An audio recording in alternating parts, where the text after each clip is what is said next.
I thank you for listening and hope that you enjoy. The Oblivion Cycle meta stories He Stood Taller Than Most. Book 1 Abduction, Chapter 3 Unlikely Alliance. All at once, Polly found himself able to move, the adrenaline that now coursed through his blood burning the sedative out of his system like a fire in a granary. He wasted no time using his newfound leverage to tear his other arm and legs free away from the table. The force of his exertion was so great that the table twisted like a fortune cookie, and he threw himself behind it as he gained his freedom. A series of sharp snaps followed him, a tugging sensation making him look at his coat. The small smoking hole seemed to have been burned right through the nylon fabric near to his liver, but he himself had not been hit. The weapon's fire stopped as he heard the sound of panicked voices.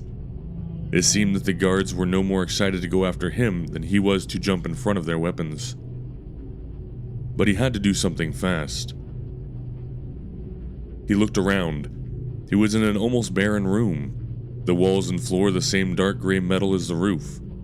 He looked around more and then saw the table he had been strapped to.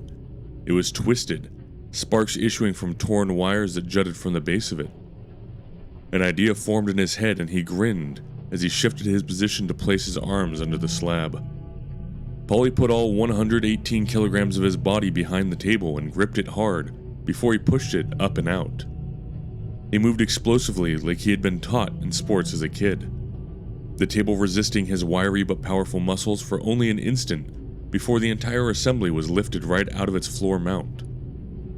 "What the carf?" one of the guards shouted right before the entire table was unceremoniously rammed down their throat, smashing them aside as if they were as insubstantial as a stuffed toy. Polly had thrown the heavy piece of equipment at the last known location of the guards and gotten lucky. 3 of them were either unconscious or dead. He didn't have time to check as the 4th and final reptilian guard fired at him again. This time he thought he saw the faint reddish streak of something fly towards him, but it went wide as the panicked alien's shaking arms threw its aim. Polly bellowed like a crocodile as he charged the last guard. He had to take their gun or incapacitate them. It was by far the dumbest thing he had ever done in his life. Rushing an armed alien? Luck, it seemed, was still on his side though. The sight of him charging caused the short alien to freeze. Without a weapon of his own, Polly did the only thing he could think of. He shoulder charged the guard like he was going for a tackle. The small reptilian alien's bones shattered as a 201 centimeter tall man linebacker tackled him into the nearby wall. Their eyes glazed over as bright yellow liquid sprayed from their lowing mouth. Sharp teeth shattered and their long arms horribly twisted. A final wheeze escaped their foaming lips as they jerked once more and fell still. Polly lay there for a moment, momentarily dazed as he tried to regain his bearings. He scrambled to his feet as he heard a sound behind him. It was a taller alien. They had just picked up one of the fallen batons. With only heartbeats to spare, Polly grabbed the baton the crushed guard had dropped and whipped it towards the remaining alien in a backhanded toss. His aim was true, years of high school sports having instilled in him a deadly accuracy. The baton took the small creature straight in the face, and they went down with another spray of that yellow liquid. It must have been their blood. They did not rise again, and after a second, Polly stood shakily to his feet to survey the carnage. He coughed as the acrid stench of rot now mixed with the exotic tang of alien vital fluids and burning wires. He put an arm out over his mouth and nose in an attempt to block out the smell as he moved towards the fallen alien. He reached their body and crouched as he finally got a closer look. They were small. He only now realized just how diminutive they really were compared to him. They looked like children wearing elaborate Halloween costumes, except their proportions were all wrong. Arms too long and torso a little too short. He peered closer. What had the female called them? Great Hoove or something? He wondered if it was a title or their name. Whatever it was, it no longer mattered. The still form of the alien remained where it had fallen. He couldn't tell if they were alive or dead, and to be honest, part of him didn't really care. It was then that Polly heard another noise, a low hissing sound coming from the other side of the room. He looked and was surprised to see the female still there, lying where she had fallen originally. If she saw him approach slowly or heard him, she didn't show. She simply continued to lay there on the decking, sobbing with that same strange gurgling hiss. He seemed to innately understand the sound was sorrowful, the faint squirming sensation rising in his mind again that made him shake his head slightly. The small reptilian seemed to be clutching one of their arms, and with a start he realized that it was bent at what seemed to be an unnatural angle. Though what was normal for the aliens was honestly hard to say. Perhaps she had only sprained it. Even as he thought it, he felt a pang of guilt. No, he knew exactly what had happened. In his desperate bid for freedom, he had hurt her, likely broken her bones as easily as he might have a child's. They were so small, after all. He knelt next to the crying alien and reached towards her, only to jerk back in alarm as she bared her sharp teeth and let out a loud barking hiss. Polly looked at their scaled features. They seemed more fearful than angry. He reached out to her again, stopping just short of her by a dozen centimeters. "I don't know if you can understand me, but I promise I never meant to hurt you." He paused, no noticeable response, though they didn't lash out at him again. Their chatoyant purple eyes seemed to stare at him with some unreadable emotion. He tried again. "I apologize for harming you. Where am I? What is this place and what are you?" He couldn't help but ask the still trembling figure the questions. He may have been overwhelming them, but he was desperate to know. Once more the small alien jerked as if struck, but he got the impression that this time it had more to do with his words than his appearance as they stopped crying. Her mouth opened and closed several times silently as her eyes stared at him. Her posture didn't change as she lay on her side, but he got the distinct sense that he had surprised her. All at once she spoke, those barks and hisses conveying meaning in that strange way. It has never... How?" She paused as if he could answer her unspoken question. As he remained silent, the female pointed at him with her uninjured arm and tried to sit upright. "The jargon worms have never worked on your kind before. It has always been assumed that your brains were insufficiently developed or otherwise incompatible." What was the alien talking about? Jargon worms? Before? How many others had they kidnapped before? He asked her, a tinge of anger in his voice as he accused her. "What do you mean, others? How many other people have you abducted like this?" She shook her small head, the gesture at once so familiar and at once alien in its connotation. "Not we. You are the first Apocalypse worlder that we have ever taken. But we are not the only ship to have visited Urin. The Great Hool used to be the second on a larger Zencalc brutalizer that had visited your world many times before." As she said it, he was once more taken aback. He remembered a flash to the shape of the alien ship as it had abducted him. Did that mean that all the crackpots claiming to have been abducted by aliens were all true? Had the military really been hiding alien technology? The dam of questions was threatening to burst, and he only barely managed to hold it back. He really had bigger things to worry about at the moment. He turned back to the female, who seemed to have stopped shivering. "You are hurt. Can I help?" He felt bad about hurting her. She had been an unwilling participant, he had seen, and given the way she had been treated, he didn't think that she was the same as the taller reptilian. Zencalc, he corrected himself internally. She seemed to scoff, but with her strange alien features it was difficult to determine her true emotions. "Help me? What are you... No, fine. There on that table, not that one you ripped straight out of the deck."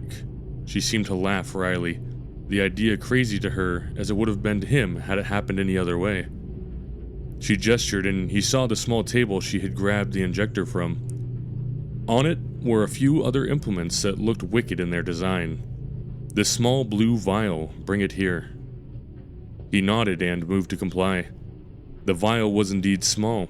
As he stepped over to the table, he had to hunch over to reach it, as it barely stood past his knees. There was a small tray with vials of various ambiguous liquids. He grabbed the bluest looking one and then walked back to the alien. He held out his hand to her with the vial on his palm. "Here, is this the right one?" Her eyes went wide once more as he offered it to her. She muttered, "You are very big." He kind of chuckled a little as he heard her say it. She shook her horned head and tentatively reached out towards him as if she were afraid he would change his mind or harm her again. He didn't move, keeping still as if he were trying to feed a skittish animal. As she grabbed it slowly, he once more felt the texture of her tiny hand. Her scales were cool and smoother than he would have otherwise suspected, not at all like a lizard as he might have thought. She took the vial and uncapped it before using the tapered tip to place a single tiny drop on the tip of her long pointed tongue. He once more noticed that her species had sharp pointed teeth, almost akin to those seen in deep-sea fish. They must be strictly carnivores then. She swallowed with difficulty before shaking her head and capping the vial. She seemed to hesitate and then offered it to him in a slightly wavering hand just as he had. He smiled with his lips only and gingerly plucked it from her palm. As he watched, she seemed to sigh, and then with a sharp motion that alarmed him, she gripped her broken arm and pulled it straight with a grinding crunch that made his blood turn cold. Holding the small vial up to the flickering overhead light, he asked, "What is it?" It honestly looked like blue juice to him. Nothing about it at all stood out as mysterious or impressive at a glance. She swallowed again. "Quick Heal, a stimulant and directed pain inhibitor. It should help my body heal in days, not weeks. It would heal those that remain alive as well if you were to administer it." She gestured towards the carnage that he had wrought, and he ducked his head in shame. "I was scared and angry. I shouldn't have been so aggressive. I just have trouble holding my anger in check sometimes. I apologize." He would have said more, but she cut him off as she stood slowly and pulled a long strip of cloth from one of the pockets of her small white suit. He watched as she used it to fashion a rudimentary sling that she tucked her injured arm into. "No, don't be.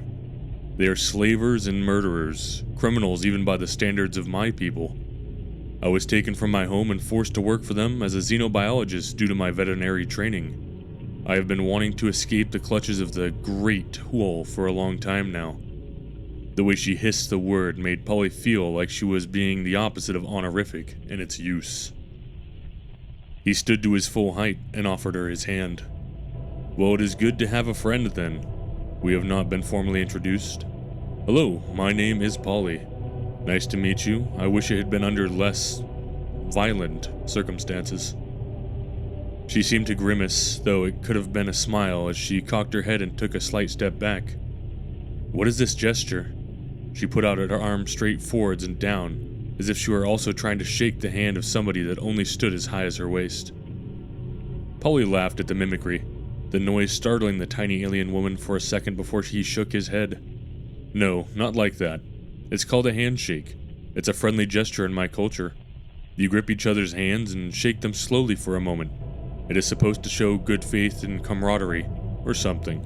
I'm not entirely sure why we do it, to be honest." She made that grimace again and tentatively reached up with her good arm to grip his much larger hand. She flinched as he wrapped his fingers around her tiny hand ever so gently and gave it a slight shake, gently as he could. As he let her go, she withdrew her hand and then seemed to giggle as she looked up at him again. At least, that was the interpretation he got from the barking gurgle that escaped her toothy maw. Oh, if my dam could see me now, shaking the hand of the biggest Uranian I have ever heard of. I must be crazy. She made the noise again, and he smiled before giving her a little bow. "Well, if you are crazy, then I am insane. What is your name, if I may ask?" She seemed to blush again, the lighter skin around her eyes darkening to a different shade of green, as she tapped the top of her head in what seemed like a formal manner. "Oh, I am sorry. My name is Krish Hanib, but if that is too hard, you can just call me Krish." Polly nodded and said it, approximating her hissing bark as best he could. "Krish." She made a grimace again that he was now starting to associate as a smile. He wanted to say more, to learn about this strange little person and her history, but before he could say anything, the room was flushed with a harsh yellow light, and a strange chirping sound that began to repeat through hidden speakers. He saw Krish duck down reflexively, her good hand going to cover her eyes as she once more started to tremble. He took a protective step towards her and hunched down to be more at her level. "What is it? What's happening?" She shook her head and covered her eyes. The skin around them had gone pale. even more so than it normally was. That is the ship-wide yellow alert. It means that you have been discovered, and they will shoot to kill us on sight. End of Chapter 3. Thank you for listening to this fictional tale set in the Humanity Unleashed universe, and a very special thank you to my amazing Patreon supporters that make doing what I do easier. It is the goal of the setting and its many stories of grimdark cosmic horror and science fiction to entertain and inspire. So to all those still listening, I thank you for your time and welcome you to keep listening as long as you are able. I am Lord Frostdraken the Deranged.